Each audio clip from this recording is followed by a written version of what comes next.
Pilates version of the hip circles or hip CARs. This is another alternative in doing this. This is a little more challenging because you're using your core a little bit more in this position. It's also a little more informative. If you're not keeping your back straight, you'll feel it a little bit more obviously. And the whole idea is that we're taking the hip through the entire range that it has. So you're going to use one at a time. The idea is that we're going to fully exhale all the air out of us, so that way our rib cage comes backwards into us and in. And then our hips are going to be level with this. So we're going to make a tabletop at the top, and it's going to stay there. And then we're going to lift one leg in as far as we can get it without getting a pinch in the front of our hip.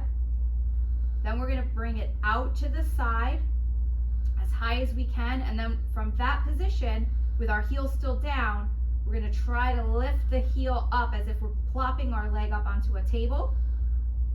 And then we're going to reach behind us without bending our spine. We don't want to do this. We want to still keep the spine tucked under, so that way it's motioning through the hip and not our spine. And then we would come down. We would do that 10 times. And then we would come backwards, extending, again, keeping the hips tucked under and the spine flat. Coming out to the side like it's resting up on a table.